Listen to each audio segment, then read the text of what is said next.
Dans la capitale canadienne, l'aéroport d'Ottawa recevra les premières bornes de reconnaissance faciale dès ce printemps. Toronto et Vancouver seraient dans les cartes avec 130 bornes uniquement à Toronto. Mais qui est derrière ce déploiement?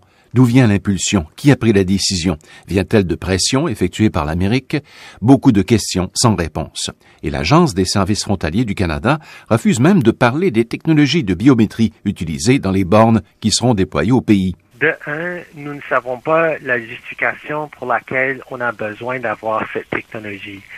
Deuxièmement, comment est-ce qu'on va utiliser cette information? Maître Yavar Hami est avocat spécialisé en droit de la personne et sécurité nationale. Notre aspect de notre apparence physique vont être enregistrés par le gouvernement.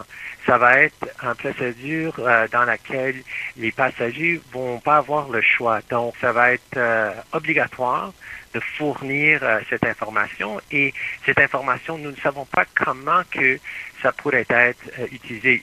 C'est nécessaire de trouver un équilibre entre la sécurité supplémentaire que pourraient fournir ces appareils. Richard Blanchet est expert en sécurité. Il faut se méfier des emplois que l'on pourrait faire de toute l'information qui serait récoltée par ces nouveaux systèmes-là. Un déploiement de ces appareils à Montréal serait dans les cartes et on pense qu'il pourrait accélérer le passage aux douanes, parfois débordées par les files d'attente, en partie liées à une pénurie de douaniers, dont le maire, Denis Coderre, se plaignait récemment, souvenez-vous. Ça n'a pas d'allure. Alors j'ai appelé Marc Garneau, là, je suis en train de trouver des solutions. Évidemment, je ne ferai pas le job des autres juridictions, mais c'est ceux qui sont au courant. Et puis, il y a des choses qui sont inacceptables. Ces machines sont peut-être donc tout bonnement une réponse technologique aux pénuries de douaniers dans nos aéroports. La question, c'est est-ce que ça serait aussi sécuritaire? D'accélérer le processus, là, ça serait quelque chose de bien.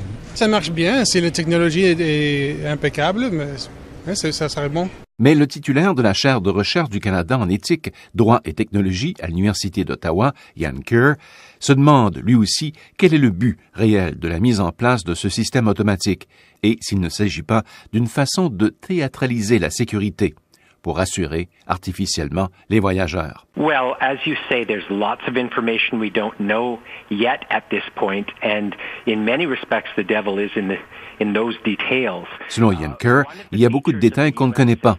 Et comme on le sait, dit-il, le diable se trouve dans les détails. Puis il ajoute, il y a l'idée que si nous nous dotons de ce qui est perçu comme une technologie de pointe, alors les voyageurs vont se sentir beaucoup plus en sécurité, alors qu'en fait, les humains sont tout à fait capables de regarder un passeport, de regarder une personne devant eux et de dire si c'est la même personne.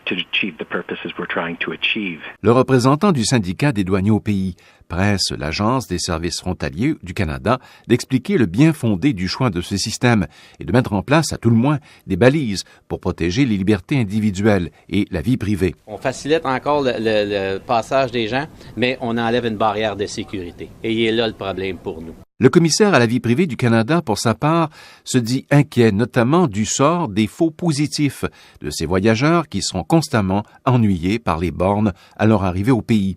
Yavar Hamid, spécialiste en sécurité nationale. En fin de compte, la sécurité dans le domaine de l'aéroport, c'est comme un théâtre de la sécurité.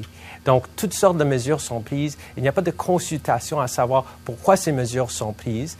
Mais comme nous savons, avec les métadonnées, par exemple, que récemment, on sait que même nos services de sécurité ont surveillé nos propres citoyens ici au Canada, ont pris toutes sortes d'informations sans l'approbation nécessaire. Donc, on a déjà, a priori, on a du précédent là-dessus. Un reportage de Radio-Canada International.